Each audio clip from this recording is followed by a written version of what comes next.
নমস্কার, লালির হেসেলে আপনাদের স্বাগতম।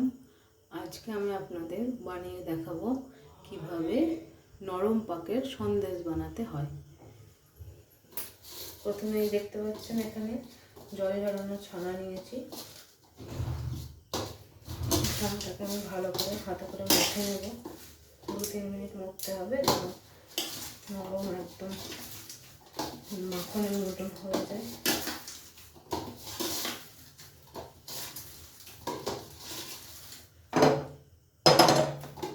এরকমভাবে মথে নেব।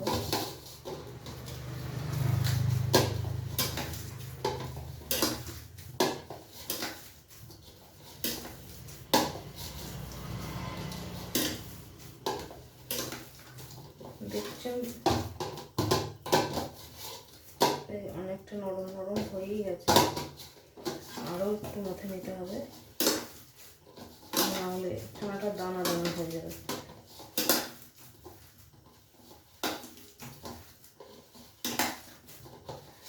অল্প ছানা, তাই অল্প ছোটোভাবেই দেখাচ্ছি আপনাদেরকে।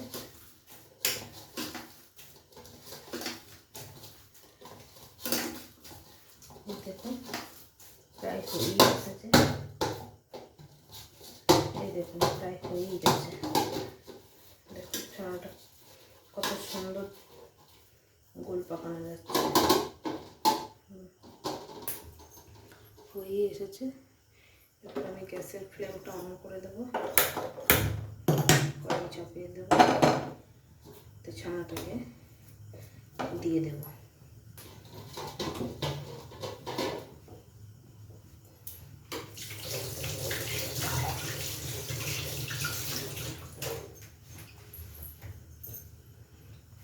এরপর আমি ছানাটার মধ্যে চিনি অ্যাড করব। চিনি দেবো, যে যেমন মিষ্টি খান সেরকম দেবেন, কিন্তু একটু খেতে চিনিটা একটু বেশি লাগবে, নাহলে সন্দেশটাতে আপনার চিট আসবে না।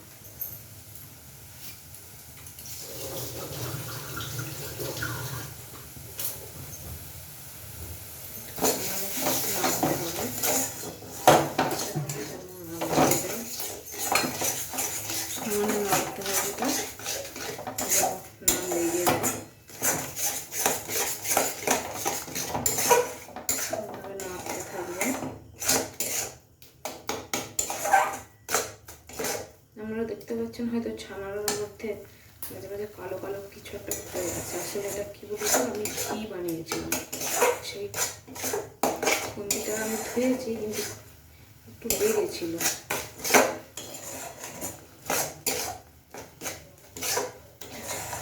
দেখুন ছানাটা আস্তে আস্তে এরকম নরম হয়ে যাবে, চিনিটা গলবে যত ছানাটা নরম হয়ে যাবে তত এরকমভাবে সময় নাড়তে হবে।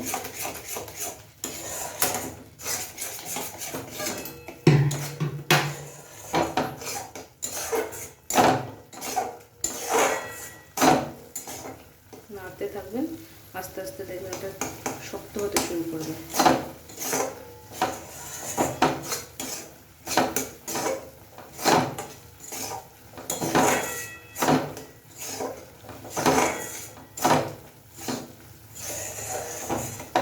দেখুন আস্তে আস্তে প্রায় তৈরি হচ্ছে সন্দেশটা।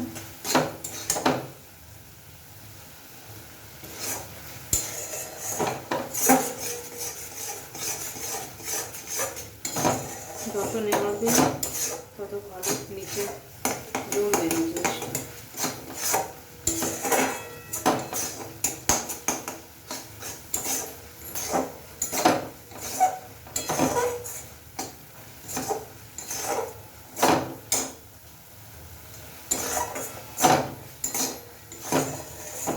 এই দেখুন আস্তে আস্তে দানা দানা ভাব চলে আসছে সন্দেশের মতো।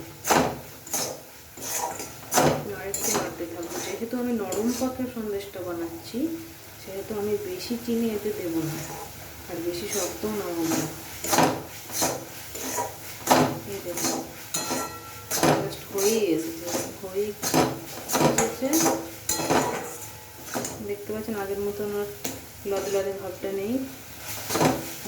হালকা কমে গেছে। আমি কড়াইটা লক্ষ্য করবো, দেখুন সন্দেশের মতন একটা টেক্সচার চলে আসছে।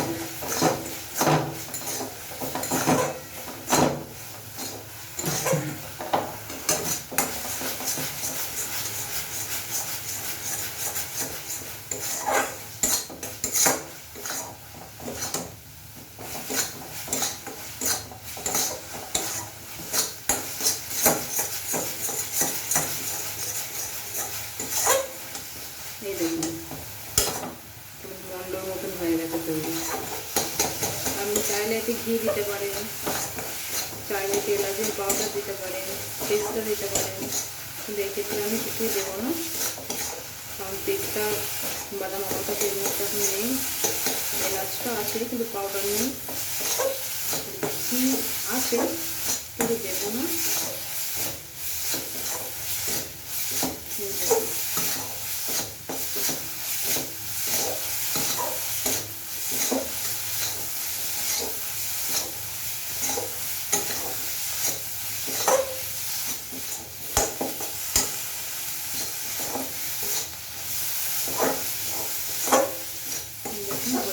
এবার আমি গ্যাস ফ্লেমটা অফ করে দেবো, কারণ বেশি জলটা শুকিয়ে গেলে না সন্দেশটা জমাট বাঁধবে আর ঝুরঝুরে হয়ে যাবে।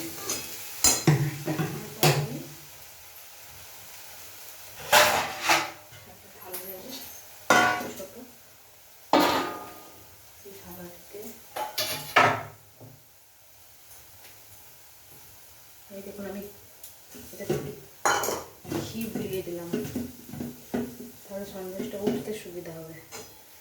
এরপর আমি এটাকে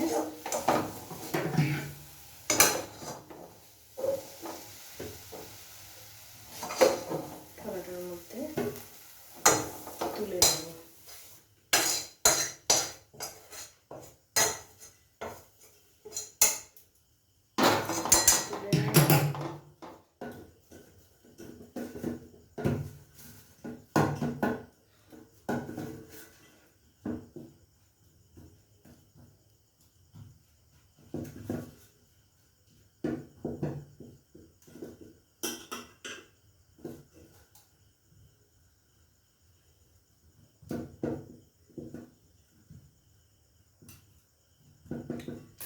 এটা একটু ঠান্ডা হতে দেব।